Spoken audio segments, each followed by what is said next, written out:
Hello sir. Hello అండి. చాలా మంది ఫోన్ చూస్తున్నారు లేదంటే టీవీ చూస్తున్నప్పుడు కానీ తల బరువుగా ఉంది అని చెప్పేసి అంటూ ఉంటారు కదా, దేని వల్ల అని అనిపిస్తుంది? యాక్చువల్లీ దాన్ని బ్రెయిన్ రాట్ అనొచ్చు అండి. ఇది చాలా కామన్ స్లాంగ్ మాట. యాక్చువల్లీ ఈ బ్రెయిన్ రాట్ అనే దాన్ని ఆక్స్ఫర్డ్ డిక్షనరీలో 2024లో వర్డ్ ఆఫ్ ది ఇయర్గా డిక్లేర్ చేశారు.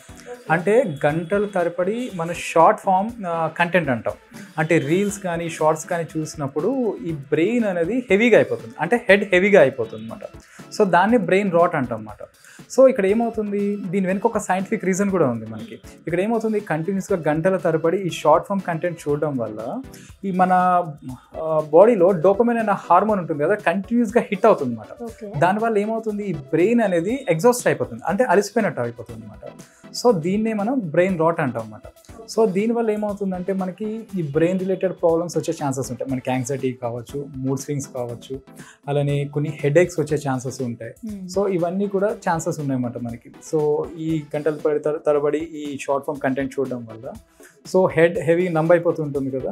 సో దీనివల్ల ఇన్సోమ్నియా వచ్చే ఛాన్సెస్ ఉన్నాయి, స్లీప్లెస్నెస్ అంటాం, అంటే బ్రెయిన్ రిలేటెడ్ ప్రాబ్లమ్స్ వచ్చే ఛాన్సెస్ ఉన్నాయి. మీ దగ్గరికి ఎవరైనా పేషెంట్స్ వచ్చారు?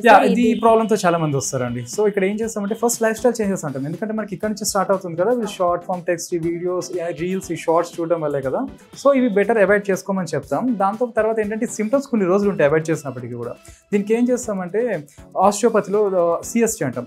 సో ఈ థెరపీస్లో మనకి చాలా వరకు క్యూర్ అయిపోతుంది అనమాట. అలానే ఆక్యుపెన్చర్ ట్రీట్మెంట్లో కూడా బెస్ట్ రిజల్ట్స్ ఉంటాయి మనకి ఈ బ్రెయిన్ రాట్కి. సో ఇన్సోమియా అని చెప్పేసి కూడా అన్నారు కదా, కిడ్స్కి ఏమన్నా ఎఫెక్ట్ అవుతుందండి? ఎందుకంటే పిల్లలే కదా ఎక్కువ.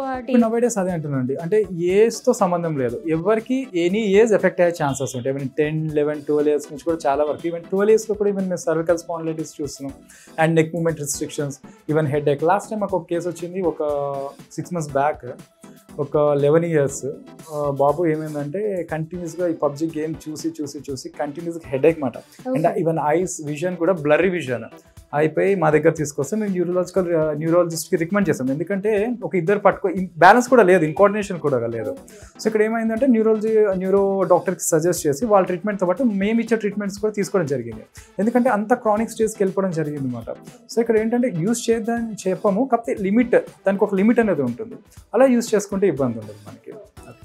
సో ఇప్పుడు వచ్చే పేషెంట్ మనకి అంటే ఏ ప్రాబ్లంతో వచ్చారు సార్ మీ దగ్గర? ఇక్కడ వచ్చే ప్రాబ్లం మనకి పేషెంట్ వచ్చేసి బ్యాక్ అండ్ నెక్ పెయిన్ అండి, మల్టిపుల్ డిస్క్ బల్జెస్ అనమాట. సో అదే పేషెంట్ మీకు నేను ఇంట్రడ్యూస్ చేసేది. హలో అండి, మీ పేరు? విజయ్ మేడం. విజయ్ గారు ఎక్కడి నుంచి వస్తారు? నేను నెల్లూరు నుంచి వచ్చాను సార్. ఏ ప్రాబ్లంతో ఇక్కడికి వచ్చారు సార్? మేడం ఫస్ట్ నాకు బ్యాక్ పెయిన్ ఎక్కువ ఉండేది, 3 years నుంచి ఉండింది. బట్ ఎక్కువ డ్రైవింగ్ చేయడం వల్ల అట్లా ఉందేమో అని చెప్పేసి నేను స్టార్టింగ్లో పట్టించుకోలేదు. బట్ ఒక 1 year నుంచి మాత్రం బాగా నొప్పి ఎక్కువ ఉంది.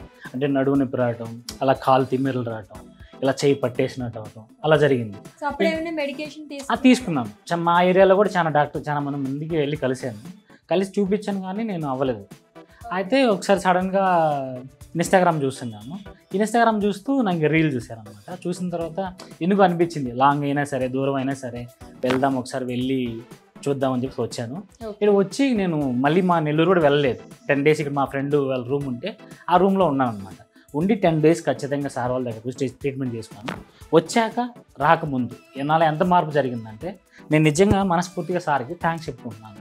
ఎందుకంటే ఆ పెయిన్ నేను ఎలా భరించానంటే అంత పెయిన్ భరించాను, కానీ చాలా రిలీఫ్ ఉంది, చాలా మేలు జరిగింది. నేను ఇక్కడి నుంచి హైదరాబాద్ నుంచి వెళ్ళేటప్పుడు నేను హ్యాపీగా ఫీల్ అవుతున్నాను, ఎందుకంటే ఖచ్చితంగా మేలు జరిగిందని నేను కోరుకుంటున్నాను. సో ట్రీట్మెంట్ ముందు తర్వాత మనకి ఎంత డిఫరెన్స్ అనేది తెలిసింది, మీకు ఎంత %? మేడం అంటే పెయిన్ అయితే అప్పుడు బాగా ఎక్కువ ఉండింది. ఇక్కడికి వచ్చేటప్పుడు కూడా అంటే నేను తిరిగి అలసిపోవడం వల్ల ఈ నార్మల్గా ఉంటుందేమో అనుకున్నాను. బట్ నేను ఇక్కడికి వచ్చాక అంటే బహుశా నేను ఇక్కడి నుంచి వెళ్తే ఇంకొక హాస్పిటల్కి వెళ్ళాల్సిన అవసరం అయితే నాకు లేదనిపిస్తుంది, అంత రిలీఫ్ అయితే దొరికింది నాకు.